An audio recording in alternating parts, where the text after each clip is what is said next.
Hello, keeping the Equal Visions record train going on here on Ray Runner Does Music today.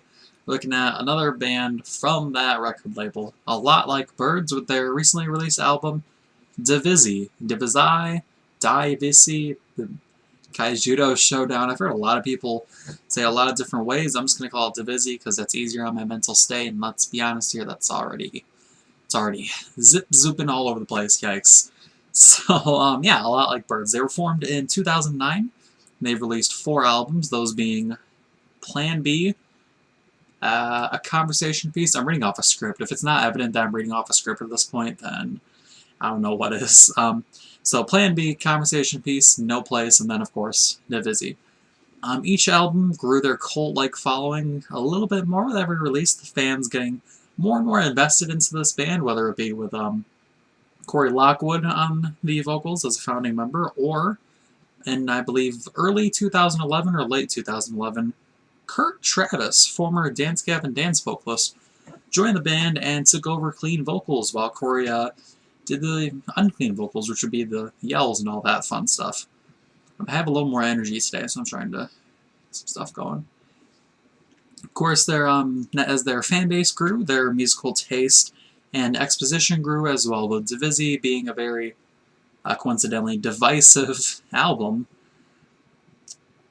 People like to say that Kurt Travis's time in A Lot Like Birds was very overstayed, saying that that while he was in the band it grew. I'm sorry, I'm choosing all the wrong words in this review so far.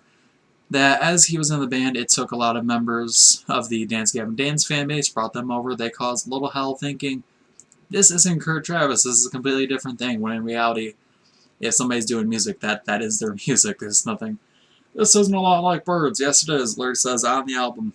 But getting back into the actual album here, a lot of, like I said, division happened within the core fan base as the singles and final release came to be. You had The Sound of Us, Trace the Lines, and the other one was Unheard Of, I believe, for Shelley was the name, yes.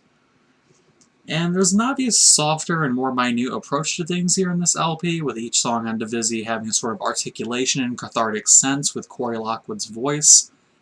Kurt Travis left the band, and when he did, he stated that things were changing within the band, both internally, musically, and attitude-wise, and you can see that was very true and holds true here in this album.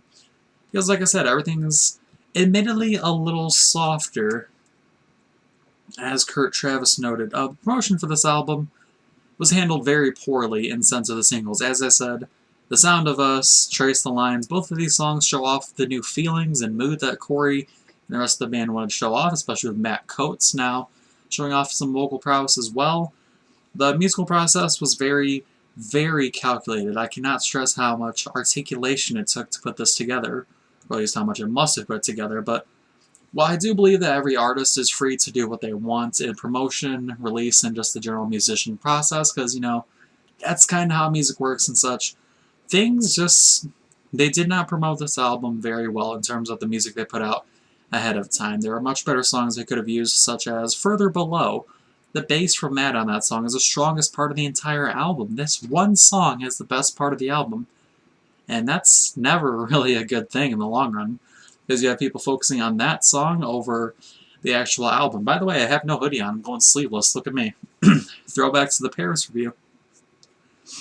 But like I said, Further Below, that's a song you should have put out as a release. It wasn't exactly the softest one where you feel like it's not going anywhere, it's not building up to anticipation. In fact, Further Below is one of those songs where anticipation is one of its strongest suits there. It shows off exactly what A Lot Like Birds can do with both this new direction and their old direction coming together in this perfect fusion. But then we get to this contradictory statement again where I'm trying to believe that musicians can do what they want their music and express themselves how they wish to. But this album, I'm going to play it straight. I apologize. I'm going to say it straight out before we get any further into this. This album is not a good A Lot Like Birds album with...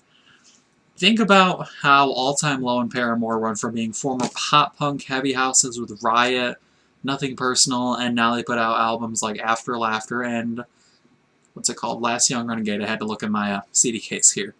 They put out those albums, and the change was very well received. More so Paramore than All Time Low, because All Time Low have been slowly declining ever since Don't Panic, but you know, it's another story for another review that hopefully I do very soon. But that's sort of what's happening here with A Lot Like Birds. They could have taken the path where they evolve and take their music to another level where they can be appreciated more as an artist from the fans and critics alike.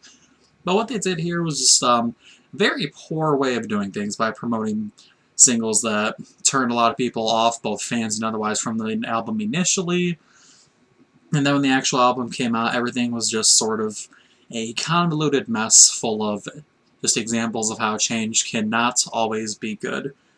But hey, let's take a look at some more positives on the album here. No attention for unsolved puzzles, which takes this almost trance-like atmospheric thing and puts it out in front of you, into your ears, into your listening holes. And that song is one of the very few high points on this album, but something I did feel like needed to be put out. That could also have been a single. They should have... I hate telling bands and talking about bands what they should do, but No Attention or Further Below should have been one of the singles instead of, let's say, Unheard Of, because Unheard Of is not a good single, it's not a good song at all. It's one of the very low points on this album. If you would have put one of the two songs I've been mentioning in there, you would have had a little more hype. The direction is still there, it's still present and clear in both Matt's bass and vocals, Corey's clean vocals, the kind of rush in his voice, it's all there. You have the elements of old and new, and that would have been the perfect thing. But now you have people hearing the softer stuff and just thinking immediately, this isn't going to be a good album, and they were right. So, musically and atmospherically, Divisi accomplishes what it wants to do, which is bring about a new change for the band and show off a new direction that they can bring forth to the table. And on one side of the coin, I didn't have any expectations, as I had never listened to any song before I heard of this album, because that album art, boy, I need some merch. Good album art. The album art is better than the album, though. So, with no expectations, I was still disappointed. What's that mean? I expected nothing and still I'm let down? That's me, right now. So, without everything here, there was potential here. Hell yes there was. It was laden throughout all the tracks. But the potential falls flat, similar to the latest Sum 41 album, which, again, I'll get into at a later date. I just keep teasing little things here and there. So, like I said, positives, Further Below, no attention for unsolved puzzles. I also want to give a special regard to Good Soil and Bad Seeds, which is my personal favorite, although I also acknowledge, again, not a very good song. So, I want to say that this is not the end of A Lot Like Birds here on the channel, as I've heard many good things about their former albums, that they're staples of the post-hardcore genre, such as, very poignantly, Conversation Piece. But for here, we're focusing on this album, and before we move on to the magnum opus, you gotta grind through the dirt and the grime, so we're going to be giving this album, and this hurts me to say, because, again, great album, but when you change this much, what do you expect except low scores? A 6.2 out of 10. So with that said, I'll be providing a link down below for you. And speaking of down below, if you go down into the comments, let me know what you thought of the review. Let me know if you have any disputes with what I said, if you agree with anything. I'd love to conversate and chat that up with you guys. So, links down below in the description, and I got the comment section open for you. Like, dislike, subscribe, unsubscribe. Catch you in the next video. If I can stop the video.